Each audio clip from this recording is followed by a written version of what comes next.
Bonjour et bienvenue dans cette nouvelle édition du Libre Journal des lycéens sur Radio Courtoisie. Évidemment, cette émission est enregistrée et sera diffusée le samedi 28 juillet à midi sur les ondes de votre radio préférée. Au micro, Romain Lecap, une fois de plus. J'ai à mes côtés Pascal Lassalle qui va animer avec moi cette émission. Bonjour Pascal. Bonjour. Arnaud Naudin, dont vous connaissez la voix puisqu'il intervient régulièrement sur les ondes de la radio. Bonjour Arnaud. Bonjour. Pour cette émission, une émission d'été, nous ne retrouverons pas nos chroniques d'un français ordinaire ou nos imitations. Ce n'est pas grave, tout ça est compensé par un haut niveau intellectuel grâce à nos deux invités de marque qui sont Alexis Gilles Troude, qui nous avons déjà reçu. Bonjour Alexis. Oui, bonjour. Et Pierre Le Vigan. Bonjour Pierre. Bonjour. Alors, pour deux ouvrages, Alexis Gilles Troude a écrit Balkan, un éclatement programmé ex-Yougoslavie 20 ans après, une sorte de bilan, aux éditions Xenia, dans la collection Le Chaînon Manquant. Et Pierre Le Vigan vient de sortir un petit opuscule, Écrire contre la modernité, toujours à la Barque d'Or et maison d'édition à laquelle il est fidèle, et dont je donne tout de suite le mail pour ceux qui souhaitent... Le courriel. Pardon, excusez-moi Arnaud, vous avez tout à fait raison. Le petit cochon est là, mon cher Robin. La Barque d'Or, LABARQUEDOR, @hotmail.fr. C'est Donc, bien cela. à 15 €, Pierre Le Vigan, Écrire contre la modernité. Xenia, les éditions Xenia ont leur site internet. Vous tapez ça dans votre moteur de recherche. C'est dans toutes les bonnes librairies à Et Paris c'est dans aussi. toutes les bonnes librairies. Oui, c'est très bien distribué. Ah oui. Et tant mieux d'ailleurs. Et dans mon cas, c'est à la librairie Facta, qui doit être 4 rue de Clichy, si ma mémoire est bonne. Très bonne boutique, une très bonne maison. Alors, Alexis Gilles Troude, donc vous êtes géopoliticien. Nous vous avions déjà reçu dans ce studio pour évoquer cette région que vous connaissez bien, région des Balkans. En quelques mots, Pascal, peut-être une présentation de... Oui, alors petite l'ouvrage. précision, c'est Alexis Troude, Gilles étant le nom de son père. En fait, c'est un ouvrage qui a été co-signé par père et fils. Donc, Alexis Troude est directeur département d'études balkaniques de l'Académie internationale de géopolitique. Il est professeur d'histoire. Il est surtout l'auteur de Géopolitique de la Serbie, et qui est paru chez Ellipse en 2006. Et d'ailleurs, nous avons reçu Alexis il y a quelques mois pour nous parler du Kosovo avec d'autres invités. Donc, c'est un observateur attentif des événements qui sont en cours là-bas, des logiques nationales et internationales qui sont en œuvre. Et justement, à travers cet ouvrage, il offre une vue un peu réactualisée, un peu distanciée, avec le recul. Quand les passions commencent un petit peu à se calmer, encore que nous sommes dans une terre de passion, dans les Balkans, il dresse un petit peu un panorama général des Balkans, des logiques géopolitiques internationales en œuvre, notamment des acteurs internationaux qui s'ingèrent dans cette région pour des raisons qui sont les leurs, en tout cas pour des raisons d'intérêt bien sûr politiques, économiques notamment, et aussi les évolutions de chacun des pays constituants et surtout de cet ensemble qui est issu bien sûr, et Alexis va y revenir, de l'éclatement de la Yougoslavie depuis 1991. Alors, Alexis, vous dressez, comme je viens de le dire, un panorama général remis à jour, un petit peu, quelle est un petit peu la tendance générale qui est en cours dans les Balkans, sachant qu'on pourra revenir aussi sur cette actualité. Il y a eu des élections récentes en Serbie qui ont vu une victoire inattendue d'un candidat que n'attendait pas sûrement l'Occident. Exactement. Alors, vous l'avez dit, c'est vrai que les passions sont quand même retombées. Il ne faut pas oublier qu'après 10 ans de guerre, entre 91 et 99, puisqu'il y a eu de la première guerre en Croatie jusqu'à la dernière guerre au Kosovo, plusieurs conflits vraiment d'envergure régionale et européenne, les années 2000 voient les Balkans occidentaux chercher leur voie. Or, chercher leur voie dans cette région-là, je pourrais dire qu'on est dans le retour à ce qu'on appelait au XIXe siècle la question d'Orient.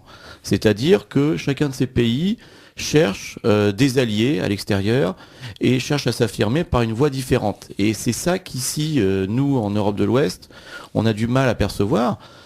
Pour prendre un exemple, la Croatie ou la Slovénie, elles s'arriment petit à petit à l'Union européenne, parce qu'elles ont une histoire qui est très liée à l'Empire austro-hongrois, jusqu'au début du XXe siècle.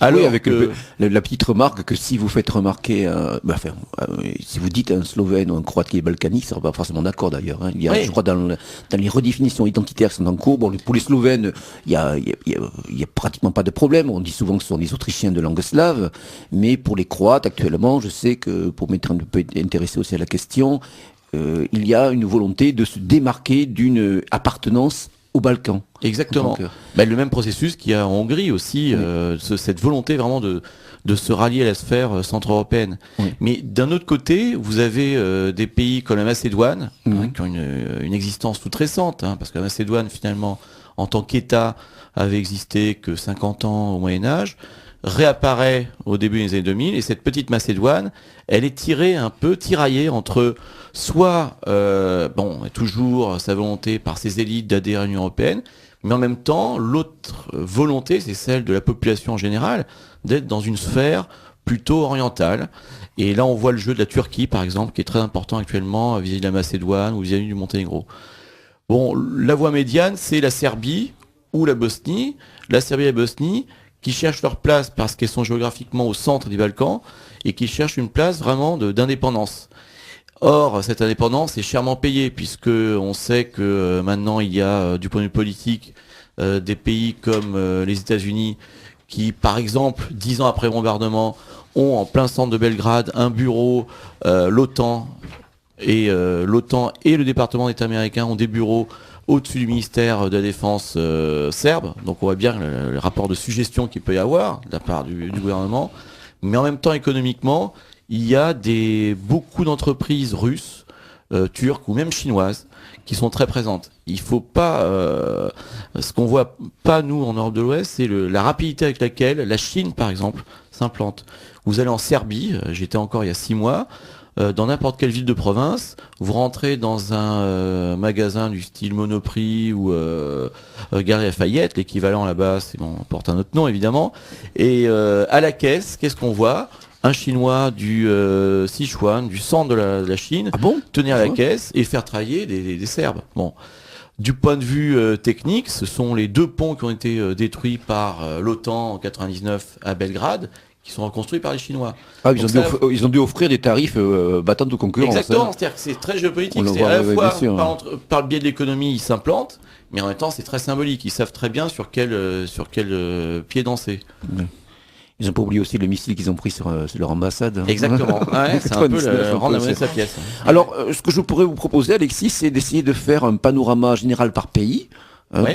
Grosso modo, comme vous le faites dans votre ouvrage, et ensuite de faire un plan général sur les ingérences qui sont en œuvre, notamment de la part de grands acteurs comme les États-Unis, mais la Russie aussi. Il y a beaucoup de choses à dire sur la Russie dans cette région-là, l'Union européenne et la Chine éventuellement, comme vous dites. Si on prend essayons de prendre par pays, pour faire un état des lieux en quelque sorte. Alors, si on prend la Bosnie par exemple. Alors voilà, j'ai commencé par la Bosnie, du nord vers le sud. Voilà. La Bosnie-Herzégovine, c'est cet état qui, après la guerre de 92-95, est apparu en 1995. On se souvient avec à sa tête M. Izetbegovic, qui était le président du parti musulman SDA. Qui était bien connu pour sa fameuse déclaration islamique du début des années 70. Qui avait été déjà réprimée dans les années 80 par le pouvoir communiste. Et M. Izetbegovic place son pays dans une orientation à la fois pro-européenne, mais en même temps pro-transversale verte. Voilà. Rappelons peut-être pour nos auditeurs, en tout cas pour un petit nombre d'entre eux, que la Bosnie est divisée en 2 entités. Alors justement, j'allais y venir. Cette Bosnie qui est tiraillée entre l'aspiration européenne, mais en même temps ce qui existait bien avant 90, c'est-à-dire les liens avec les pays, les grandes nations arabes. La Bosnie a entretenu des liens, mais bien avant l'éclatement de la Yougoslavie, avec des nations comme l'Iran et comme, ce qui est étonnant, l'Arabie Saoudite. Ce qui est très intéressant dans votre livre, vous le rappelez, moi je l'ignorais, je pensais que ces liens s'étaient surtout accélérés après 92, après l'éclatement de la guerre et les logiques séparatistes et ethniques qui étaient en œuvre. Non, vous montrez bien que les liens avec la sphère musulmane, c'était aussi le politique de Tito, en quelque sorte. Exactement, en fait, c'est Tito qui a créé ça, et dès la fin des années 60, il y a des liens très forts avec ces pays arabes. Et qui se poursuivent dans les années 90. Donc c'est pas du tout une surprise que dans les années 90, il y ait des gens comme un certain Ben Laden qui passent par la Bosnie et qui créent des camps en Bosnie, des camps qu'on a encore aujourd'hui. Et ces camps, on peut encore les voir Ça, c'est surprenant, oui. C'est très surprenant. Ces camps existent encore aujourd'hui, des camps d'entraînement. Oui, mais d'entraînement. On est dans la logique aujourd'hui de la récupération des divers salafismes par les États-Unis depuis que l'hypothèque Ben Laden a disparu avec son assassinat présumé, en tout cas. Son élimination présumée, on va dire. On va pas étendre là-dessus. Mais les Bosniens étaient une plateforme quand même d'entraînement pour des gens qui sont battus en Tchétchénie après. Ça, on le sait bien. Ils sont entraînés en 93-94. Et après, ils sont allés se battre en Tchétchénie. On avait une sorte d'international du Moudjahidine, en quelque sorte. Bien sûr. Voilà, qui dans les points chauds. Qui est vraiment constaté par beaucoup d'experts. Arnaud Nodin. Oui, donc moi, ce que je me semble entrevoir par rapport aux premiers éléments que vous êtes en train de donner quant à la Bosnie, c'est-à-dire qu'en somme, les éléments identitaires, c'est-à-dire qui allaient participer à cette guerre on va dire des Balkans et notamment en Yougoslavie, ils étaient déjà en germe avant, c'est-à-dire déjà sous le régime titiste. Mais exactement, en fait, il ne faut pas oublier que Tito, comme d'ailleurs Staline vis-à-vis de la Biélorussie, Tito a créé des identités musulmanes. Tito, pour casser la majorité serbe, il ne faut pas oublier qu'en Yougoslavie, dans les années 50, les 2 tiers de la population étaient serbes, mais disséminés sur toute l'ex-Yougoslavie. Pour casser cette prédominance serbe, eh bien, il fallait utiliser, selon le vieil adage, diviser pour mieux régner, des nationalités, des identités musulmanes. Il crée la nationalité musulmane avec un majuscule en 1967, ce qui est une véritable aberration, c'est-à-dire créer une nationalité sur une religion. Qui est plus universaliste. Ben oui, bien sûr. Et en 72, il donne à la province, à une minorité albanaise du Kosovo dans la Serbie, un statut de quasi-État, ce qu'il n'avait pas donné, par exemple, aux Serbes de Bosnie. Donc il joue vraiment sur l'identité musulmane. Parce qu'il a peur, en fait, des 2 nationalisme croate et nationalisme serbe. Tito qui est croate, sauf erreur de ma part, d'origine. Slovène. Mais à mon avis, qu'il a, si vous voulez, fonctionne comme Staline, c'est-à-dire en véritable communiste. C'est-à-dire, j'ai peur que mon pouvoir s'affaisse, et donc je vais jouer sur les minorités et les identités régionales. Et finalement, c'est ça qui a créé en germe. Moi, je me souviens très bien, dans les années 70 déjà, les Serbes du Kosovo qui étaient expulsés littéralement du Kosovo parce que les Albanais avaient déjà un pouvoir relativement important et qui vous ont voulu utiliser jusqu'au bout. En Bosnie, le pouvoir était déjà donné à Izetbegovic et à sa famille. Donc on a des pouvoirs régionaux musulmans qui sont relativement forts dans des années 70. Et donc tout ça ne fait qu'éclater au début des années 90. Finalement, d'une certaine façon, je me demande est-ce qu'on ne peut pas dire que les communistes instrumentalisaient les communautaristes, de même que les libéraux mondialistes d'aujourd'hui le font? Ah mais moi je suis tout à fait d'accord avec votre idée. C'est-à-dire que les communistes yougoslaves qui ont instrumentalisé, on vient de le voir, l'identité religieuse musulmane et en même temps le nationalisme albanais, eh bien ces gens-là se retrouvent au pouvoir actuellement. C'est-à-dire qu'actuellement, par exemple en Serbie, le pouvoir jusqu'à il y a 2 mois, beaucoup de fonctionnaires faisant partie de ce pouvoir étaient déjà en place dans les années 70. Et c'est ces gens-là qui vont petit à petit, selon vraiment un principe d'apparatchik, maintenir le pouvoir en jouant l'identité musulmane. Et ce que j'ai démontré dans le livre, c'est qu'aujourd'hui ça continue. En Serbie même, ces anciens nomenclaturistes qui se sont convertis au libéralisme, c'est le fameux parti démocratique de M. Tadic, et bien ces gens-là, ils ont joué entre confessions musulmanes en Serbie même, dans ce qu'on appelle le Sandjak, pour garder le pouvoir. Le Sandjak qui est près de la Hongrie un petit peu. Alors pas du tout. Qui est près du Monténégro. C'est toujours compliqué. C'est le sud. Je vois que le Banat. La Voïvodine, on en reparlera d'ailleurs de la Voïvodine. Sandjak, c'est ce couloir créé par les Austro-Hongrois en fait, fin du XIXe siècle, entre, si vous voulez, la Macédoine et la Bosnie-Herzégovine. Arnaud Nodin. Oui, tout à fait. Une question. Ouais, moi, donc pour tout continuer comme ça, donc comme là vous nous avez expliqué donc le fait qu'effectivement Tito en vrai communiste a joué sur le diviser pour mieux régner, donc ça veut dire que les apparatchiks de la Yougoslavie qui ont pris la suite de Tito après la mort de Tito, je crois que c'est en 1980 qu'il décède. C'est ça, 1980. Donc on n'aurait pas été capable de gérer un monstre qu'ils avaient eux-mêmes créé, donc ce qui fait que il me semble que dès les années 80, on a en sorte en germe ce qu'allaient créer ces guerres, alors que moi je me rappelle, étant né au milieu des années 70, que la Yougoslavie nous était présentée Vous n'avez donc pas 20 ans, Arnaud Nodin ? Non. Si, toujours dans ma tête. Non, j'ai 17 ans pour la vie, mais ça c'est autre chose. Donc ce que je veux dire, c'est que ça nous était présenté comme un pays assez idyllique, par exemple autour des Jeux Olympiques de Sarajevo en 1984, et surtout comme une destination touristique assez sympathique. Alors là, je peux en parler pendant des heures, mais si vous voulez, ça je l'ai écrit dans plusieurs articles. Moi, j'avais travaillé avant d'écrire mes 2 livres, des années 90, sur le principal bagne titiste, qui est Goliotok, l'île nue. C'est une île qui, en plein milieu de la mer Adriatique, eh bien, accueille à partir de 1947, c'est-à-dire à partir du moment où Tito dit non à Staline, toute l'opposition, qu'elle soit religieuse, les prêtres, il y a eu des prêtres catholiques ou orthodoxes, mais aussi toute opposition politique. Et dans ce bagne, eh bien,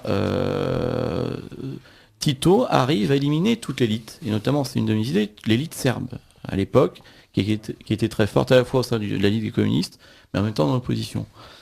Il arrive à éliminer cette élite, et c'est de là sont nés les problèmes yougoslaves, dès les années 50. Et qu'est-ce que font nos socialistes français ? Ils envoient une mission en 1953, au bout de ce bagne existe depuis 5 ans, il est très bien rodé, il n'y a pas beaucoup d'élimination physique, mais il y a ce qu'on appelle un reclassement, c'est le premier bagne à la vietnamienne, si vous voulez, où les gens, même d'anciens communistes, tant qu'ils n'ont pas craché leur fausse culpabilité, eh bien, seront martyrisés. Avec la technique de la brouette, avec la technique du stroy, comme en URSS, Et donc, dans ce bagne, notre cher Michel Rocard, à la tête d'une délégation socialiste, est invité par les communistes yougoslaves, qui ont pris le soin, évidemment, de vider l'île de tous ces bagnards, et lui présente une vision idyllique. Donc c'est le rêve communiste. Il inverse complètement les choses. Et donc, si vous voulez, à partir de là, naît le mythe en France de l'autogestion yougoslave. Voilà, l'autogestion était à la mode à l'époque. Yougoslavie, qui même traite très bien ses prisonniers, etc.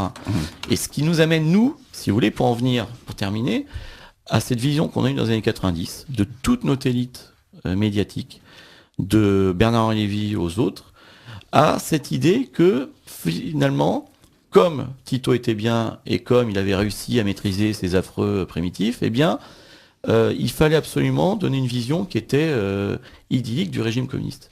Et on n'en sort pas, on y est encore. C'est-à-dire que même, si vous voulez, quand on sait que le Parti démocratique de Serbie est lié à l'Internationale socialiste, et que beaucoup de cette classe médiatique, telle que Bernard Lévy, Glucksmann ou autres, sont des affidés de cette internationale, eh bien, on comprend pourquoi on a ce problème en France pour analyser la Yougoslavie. Et tant qu'on aura ces gens-là à la tête de notre classe médiatique, on aura toujours cette vision, bon, Tito a bien maîtrisé ses gens, mais depuis, c'est la gabegie. En fait, non. Il y avait Tito, au contraire, a créé ces problèmes-là. Vous écoutez Alexis Troud, qui est auteur de Balkan, un éclatement programmé ex-Yougoslavie 20 ans après, aux éditions Xenia, donc dans la collection Le Chaînon Manquant. Dans le studio se trouve Pascal Lassalle, Arnaud Nodin et Pierre Levigan. Pascal. Pour revenir à la Bosnie-Herzégovine, mon cher Alexis, il y a 2 choses sur lesquelles vous pourriez essayer de développer, à savoir la nature même de cet État croupion, qui est une sorte de proconsulat européen. Ah oui, vous dites que vous marquez bien administré par un commissaire européen. Et d'autre part, une sorte de logique jacobine qui est en œuvre, de manière plus ou moins insidieuse depuis quelque temps. Une logique jacobine qui est initiée bien sûr par le parti que vous qualifiez de bosniaque, c'est-à-dire le terme que vous reprenez, un terme qui était usité par les musulmans eux-mêmes, qui désigne en fin de compte les descendants de Croates ou de Serbes islamisés à l'époque ottomane. Donc, comment ça se passe un petit peu sur le terrain, donc, concernant ces 2 réalités ? C'est une guerre lexicologique depuis les années 90. Bosniaque n'a pas plus d'importance qu'Auvergnat. Un bosniaque, c'est tout habitant de la Bosnie. Il est majoritairement serbe en 90. Bon. Bosniaque, ce sont les musulmans justement du Parti démocratique de M. Izetbegovic, qui dès les années 80 utilisent ce terme pour revendiquer une identité bosniaque, mais ils peuvent le faire puisque Tito les soutient. Et donc ça mène à quoi aujourd'hui ? Ça mène à un pouvoir qui veut islamiser le reste de la population, ou à Sarajevo par exemple, tout est repeint en vert, où les Serbes on leur donne alors quelques postes de fonctionnaires, mais en échange, dans les écoles, exit même la langue serbo-croate, puisqu'elle est remplacée par une langue bosniaque qui est en fait la même, mais bon, teintée de quelques turcismes en plus. Donc on est dans un processus vraiment de purification ethnique et de purification culturelle actuellement en Bosnie. On montre bien aussi qu'il y a une sorte d'acculturation religieuse, la mesure où ce raidissement de l'islam sur place est en fin de compte une importation wahhabite, aidée de manière très importante sur le plan financier et politique par les États du Golfe. Exactement, parce que dans cette affaire-là, ce qui est relativement insupportable pour un démocrate, un vrai démocrate européen, comme nous, et pas comme ceux que j'ai cités tout à l'heure, c'est que là, les vrais droits de l'homme sont complètement bafoués.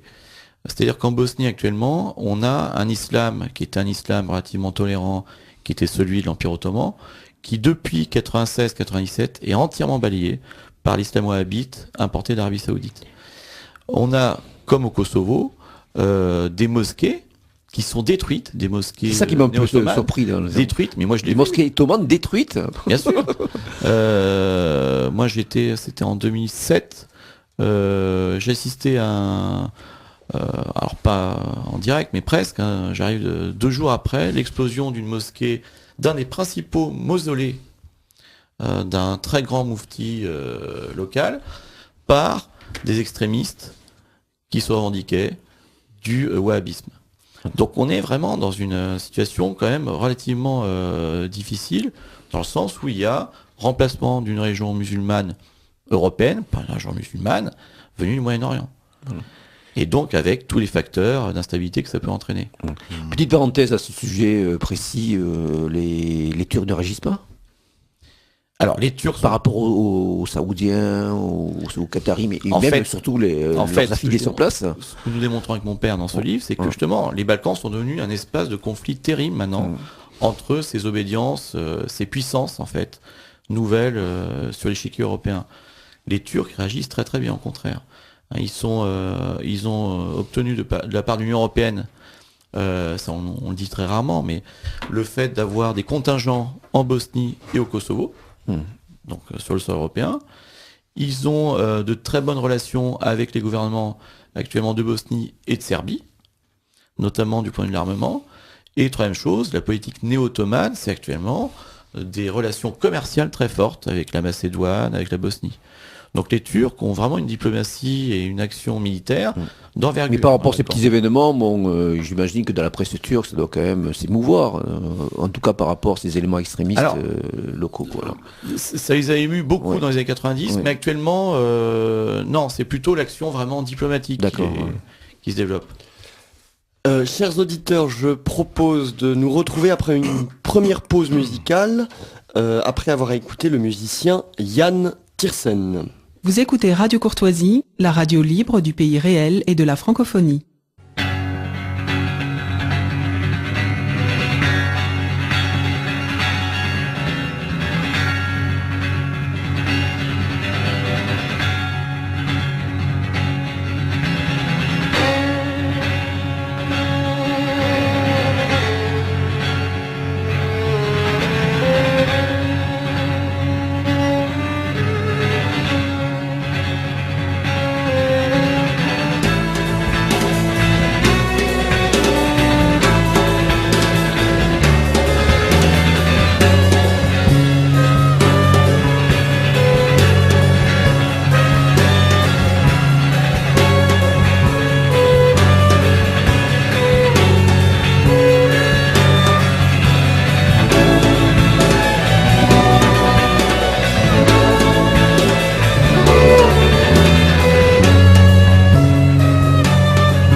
C'était le libre journal des lycéens sur Radio Courtoisie, évidemment. Dans le studio, Pierre Le Vigan, auteur de Écrire contre la modernité, Alexis Troud, auteur de Balkan, un éclatement programmé ex-Yougoslavie 20 ans après aux éditions Xenia.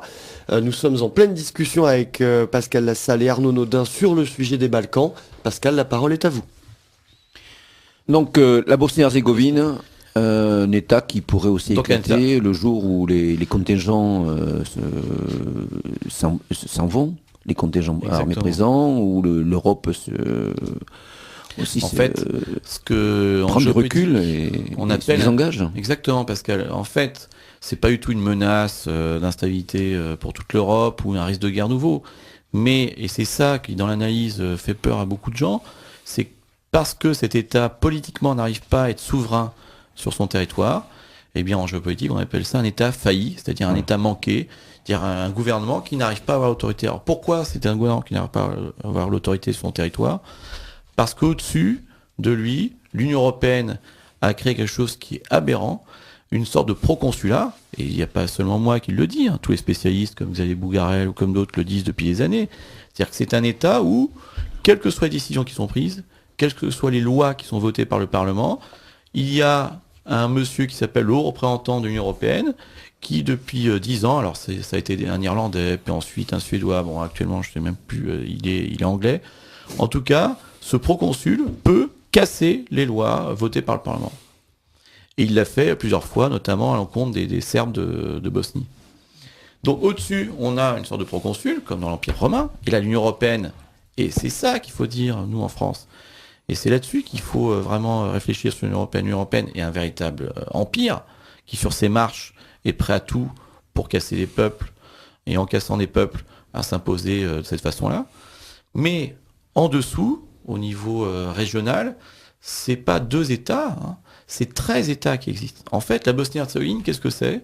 C'est une sorte de laboratoire de l'Union européenne ou de la mondialisation, où on a dit, bon, on a 3 peuples, les Serbes, les Croates et les musulmans qui s'entendent pas, on va, malgré leur divorce et les guerres des années 90, essayer de les rabibocher. Or, après un divorce, essayer de rabibocher les gens qui ont divorcé, c'est toujours très difficile. Or, c'est ce qu'on fait de façon contrainte depuis 15 ans. Oui, c'est une ingénierie sociale à l'échelle de... Exactement. Et donc, il y a un État central, mais qui a très peu de pouvoir finalement.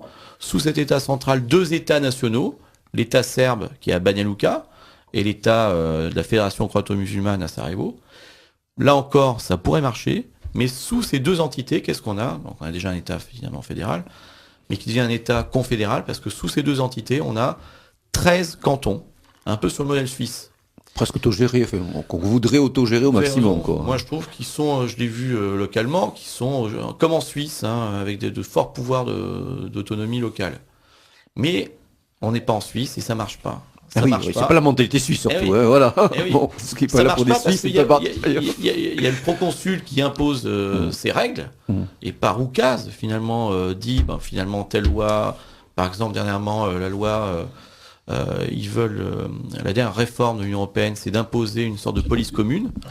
Ce à quoi la Republika Srpska, les Serbes de Bosnie, se refusent entièrement parce qu'ils veulent pas perdre. Ils ont peur de perdre leurs prérogatives.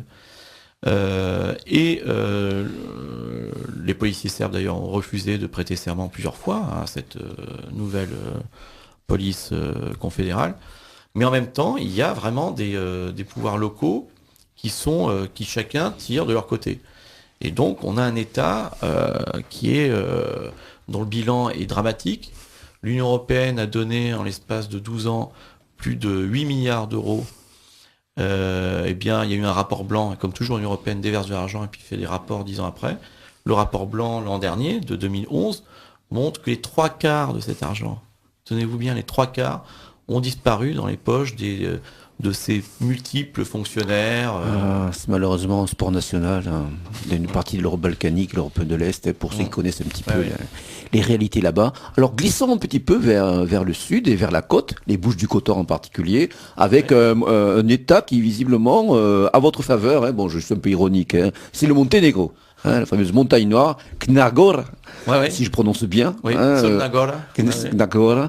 Alors, dites-nous un petit peu quelques mots, parce que moi, ce que je sais du Monténégro, ce que ça fait les délices d'une certaine oligarchie russe, voire aussi d'un certain tourisme russe. Je suis fan de cinéma russe et on voit souvent des films qui ont lieu au Monténégro. Où Mais on a Pascal, des intrigues. vous avez raison, c'est pas seulement le cinéma, c'est les oligarques russes qui ont racheté le Monténégro. Pratiquement. En fait, ce petit État qui est un État créé en 2006, avec qui est l'équivalent de 4 départements français, avec un peu plus de 600 000 habitants, donc un tout petit État à l'est de l'Europe. Cet État, là aussi, l'Union européenne a voulu en faire un modèle, puisque c'est le premier État qui a eu l'euro. Le Monténégro a eu l'euro bien avant la France. Ils l'ont eu dès 99. Bon, or c'était un État créé en 2006, c'est-à-dire que l'Union européenne a réussi le tour de force en 99 en fait un peu comme pour un laboratoire, de déverser des millions d'euros dans un État qui faisait partie encore de la Fédération yougoslave. Vous évoquez d'ailleurs un parrain local autour duquel beaucoup de choses sont faites, le sémillant Milo Djukanovic. Ouais, J'ai l'impression qu'il n'est pas triste, ce monsieur. Ah ouais. Et qu'il a pas mal de... qui a été accusé de... Bon, c'est le Premier ministre quand même. Pendant plus de 8 ans, entre 2000 et 2008, un plus jeune Premier ministre d'Europe, qui avait été accusé de trafic de cigarettes. Mais si vous voulez, le plus grave pour le Monténégro, c'est le fait d'être entièrement sous la coupe de la Russie. En fait, tout le tourisme, le Monténégro a beaucoup axé son développement sur le tourisme. Le tourisme actuellement est entièrement racheté par la Russie. Les grands hôtels, les banques, classique, ouais. toute la côte russe, c'est... les casinos, je crois qu'il y a beaucoup de casinos au Monténégro. Ouais. Au même moment, ce qui était la souveraineté du Monténégro, ils auraient pu jouer là-dessus. Leur flotte, ils avaient une flotte.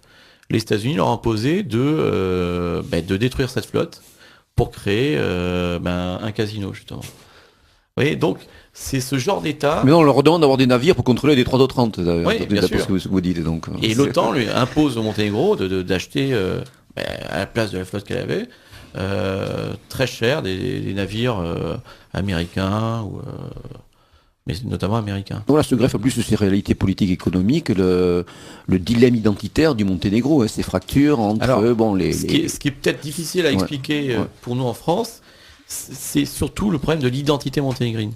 En fait, le pari qui a été fait par l'Union européenne, c'est bon, on va détacher le Monténégro de la Serbie, on va pour ça, comme ça, rattacher le Monténégro encore, ça fera une autre région dans l'Union européenne, ça va empêcher l'instabilité.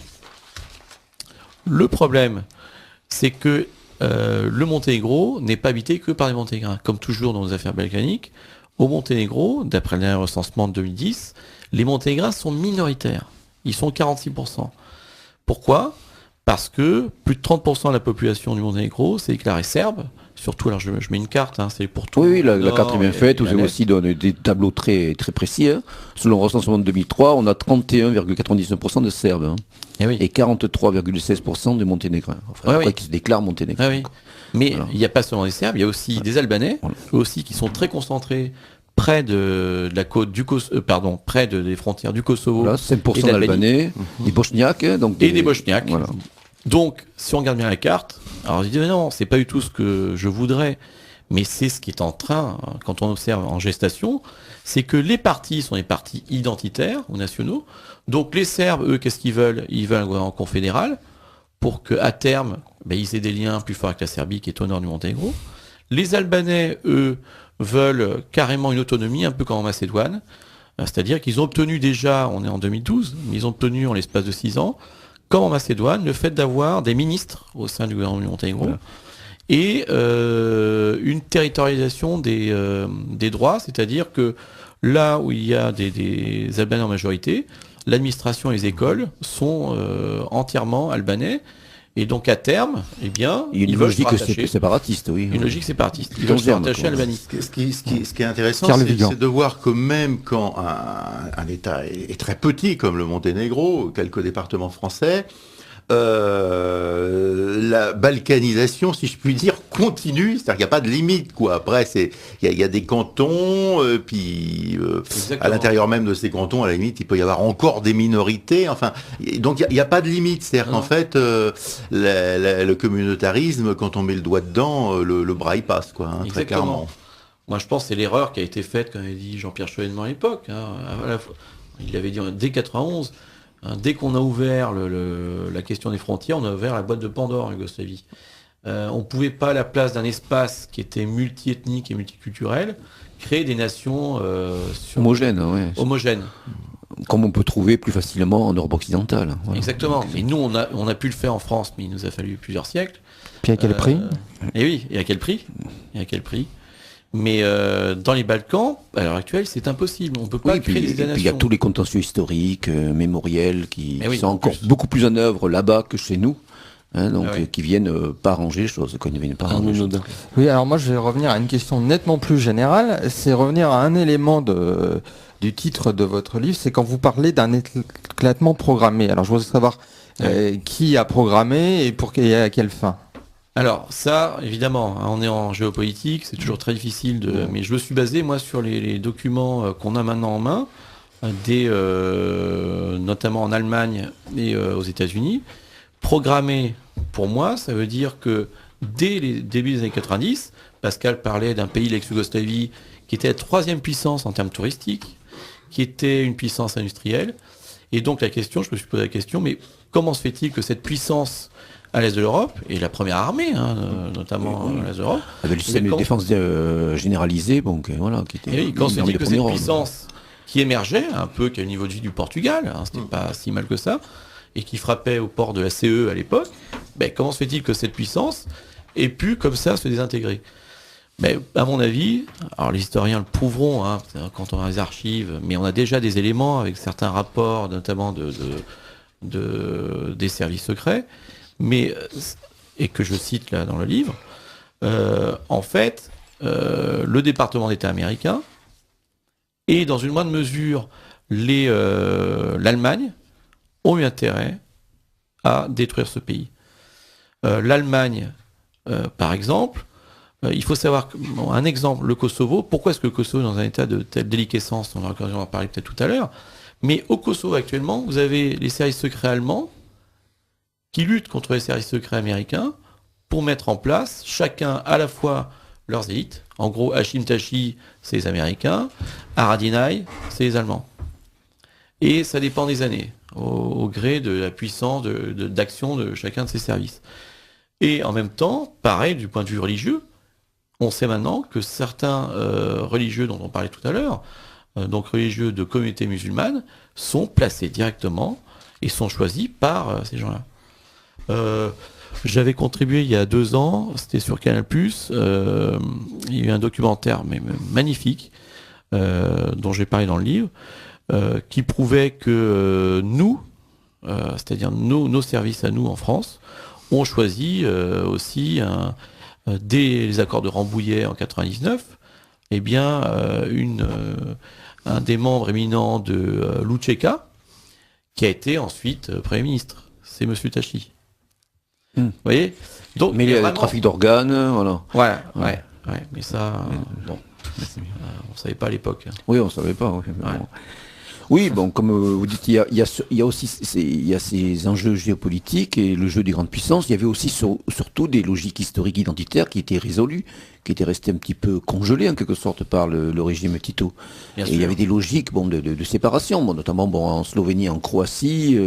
Il y avait aussi la volonté de grande partie de la population de se détacher de l'ensemble yougoslave. Et ça, c'est pas un complot international. Pas des... Donc tout ça se mêlait en quelque sorte. Et on a pu instrumentaliser et durcir ces logiques identitaires. Non, mais l'autre facteur, c'est vrai, il y a facteur endogène, c'est-à-dire cette volonté de certains peuples, mais je dirais, enfin là, pas du tout les peuples, mais de la population en général, de rejeter le communisme. Dès les années 80, il y a à Belgrade des revues libérales, mais au sens noble, la revue Praxis, qui critique fortement le régime communiste. En Croatie, on a un mouvement dès 1972, qui n'est pas nationaliste, qui est libéral au sens politique, c'est-à-dire de rejet des élites communistes. Mais Tito, en fait, c'est une course contre la montre. Et qu'est-ce que fait Tito ?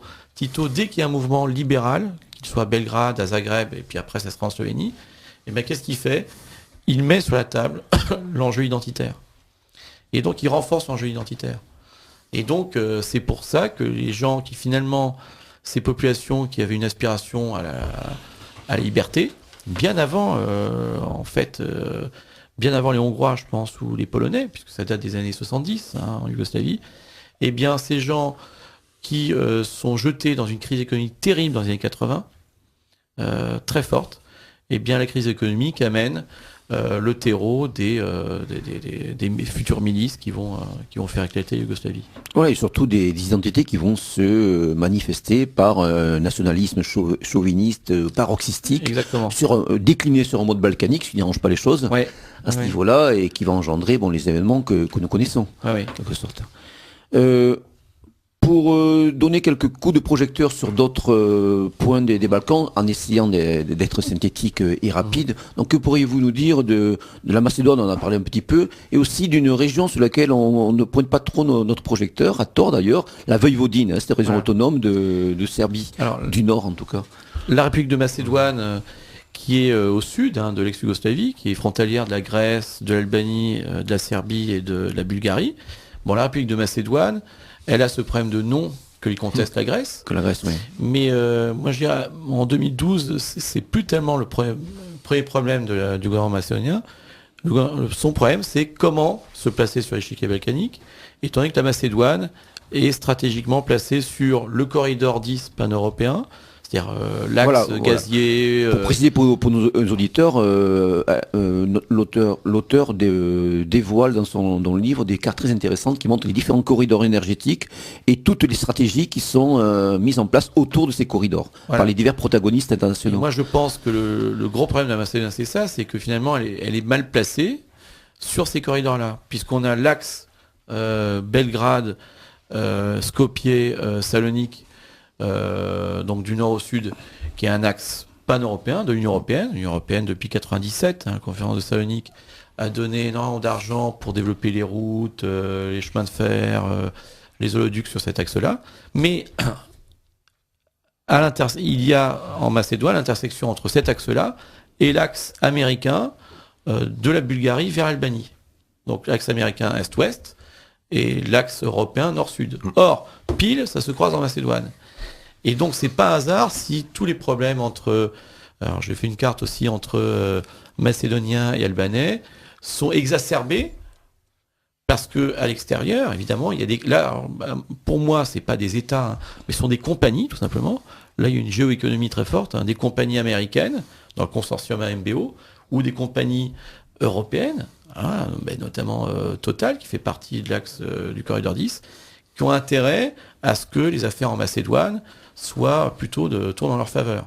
D'accord. En tout cas, vous parlez d'un éclatement aussi possible en Macédoine, avec une population albanaise en pleine croissance, qui pourrait devenir majoritaire à partir de 2025, et vous entrevoyez un partage possible de ce pays entre la Bulgarie, qui revendique depuis longtemps la Macédoine comme étant une partie de leur ethnos, et une grande Albanie en gestation. Alors que les auditeurs comprennent bien, c'est pas un souhait, mais c'est aussi une observation qui est pour moi, qui est en bon républicain, m'attriste un peu, c'est que il est évident, il y a encore eu un événement, ne serait-ce qu'il y a 3 semaines, où 4 jeunes macédoniens ont été exécutés dans la rue par des milices albanaises, ce qui montre qu'il y a vraiment une séparation très forte pour aller très vite, si vous voulez.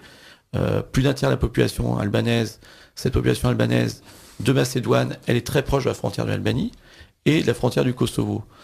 Les Albanais ont déjà obtenu beaucoup de choses. Ils ont des postes d'autorité dans les ministères d'autorité, ministère de la Défense, donc au gouvernement central. Et dans leur zone, dans leur région, ils ont une forte autonomie. Leur but, c'est quoi ? C'est de se rattacher à l'Albanie et au Kosovo. Qui est un but, quand on se met de leur point de vue, disons, légitime, mais qui amène un grand risque d'éclatement de la Macédoine. Et si vous voulez, cet État macédonien qui est en train de se créer n'a pas les reins assez solides pour empêcher cet éclatement. Donc qu'est-ce que fait cet État macédonien ? Il s'en remet à l'Union européenne. D'accord. Or, l'Union européenne, Pierre Hillard l'a écrit, ou d'autres, l'Union européenne, elle a intérêt à ce que la Macédoine rentre dans l'Union européenne, comment ? Mais en petits morceaux, en petites régions. On en revient à cette logique de l'Union européenne qui en Bosnie ou en Macédoine a intérêt à créer des petites régions. Vous écoutez Radio Courtoisie. D'accord. Alors pour terminer ce survol géopolitique de cette région hautement explosive, toujours une fois de plus, on pourrait se focaliser sur la Serbie en particulier, à travers deux aspects. Les récentes élections qui ont porté au pouvoir quelqu'un qui n'était peut-être pas totalement attendu, et la question de la Voïvodine qui apparaît aussi encore une fois de plus comme un laboratoire du machin bruxellois, entre autres. Alors, on va commencer par la question de la Voïvodine. Vous savez que la Serbie, dans la Yougoslavie de Tito, était le seul État partagé en 3. C'est-à-dire qu'il y a l'État central, la Šumadija, la capitale Belgrade, et les 2 provinces autonomes au nord, la Voïvodine, et au sud, le Kosovo-Metohiji. Et on sait ce qui s'est passé au Kosovo-Metohiji, qui est un État indépendant depuis 2008, mais qui est État qui cumule les points négatifs, un taux de chômage de plus de 60%. Un État failli aussi, sous perfusion. Un État failli, et en même temps un État mafieux. Voilà. Donc taux de chômage, taux d'esclavage sexuel, plus grand trafic, un plaque tournante des trafics. Et la base américaine de Cambastil. Mais ça, les auditeurs, on la connaît, sont plus familiarisés, c'est pour ça qu'on passe. Mais au nord, on a la province de Voïvodine, qui est assez intéressante, parce que cette province de Voïvodine, c'est le grenier à blé de la Serbie. Or, cette province de Voïvodine, elle est à la fois sur le Danube, elle contrôle le Danube, et en même temps, elle est attenante à la Hongrie. Et donc, deuxième chose, en Voïvodine, il y a un État, les communistes avaient créé un État là très multiethnique, où au Parlement de Voïvodine, vous avez 5 langues qui sont pratiquées. Alors, vous imaginez les débats et la complexité des discussions au Parlement de Novi Sad en Voïvodine. Or, la Voïvodine est obtenue en 2009, déjà, ce que j'ai pu vérifier lundi, j'étais à Bruxelles, une représentation comme la Catalogne, comme certaines régions en France, une représentation de la Voïvodine à Bruxelles.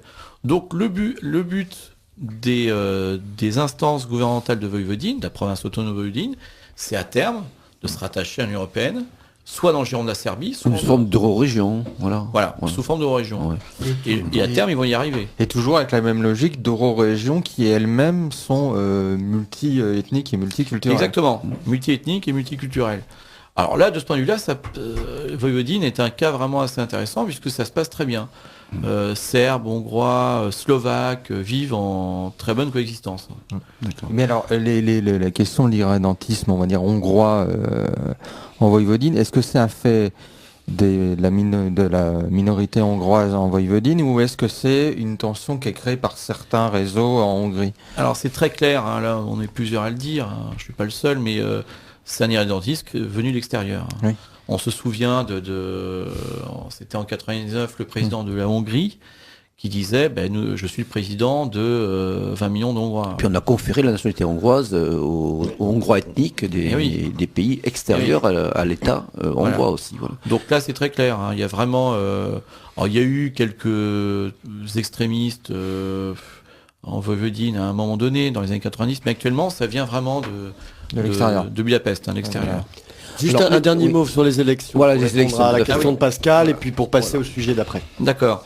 Bon, mais juste pour terminer, à Belgrade, il y a eu des élections quand même nationales dont on parle très peu en France, pour la simple et bonne raison que ça ne va pas dans le sens de nos européistes convaincus, puisque de l'histoire, de leur histoire. Malgré vraiment des efforts mais incroyables pour soutenir Tadić, pro-européen, et tous sont je donnerai pas mon opinion là-dessus sur ces gens qui le soutiennent, mais en tout cas pour le soutenir, on est allé jusqu'à déverser des aides un peu comme les pays sud-américains ou africains. C'est-à-dire si tu votes pour le DS, eh bien tu auras une place à la crèche pour ton fils ou clientélisme, des logiques de clientélisme, mais mené à un point que j'ai rarement vu en Europe. Les Bouches-du-Rhône à la puissance 10, quoi.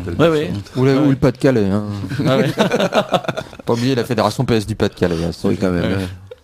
Et malgré ça, il y a eu un sursaut patriotique et donc les Serbes ont voté pour 2 raisons en fait. Mais ils ont voté pour Tomislav Nikolić, le candidat patriotique.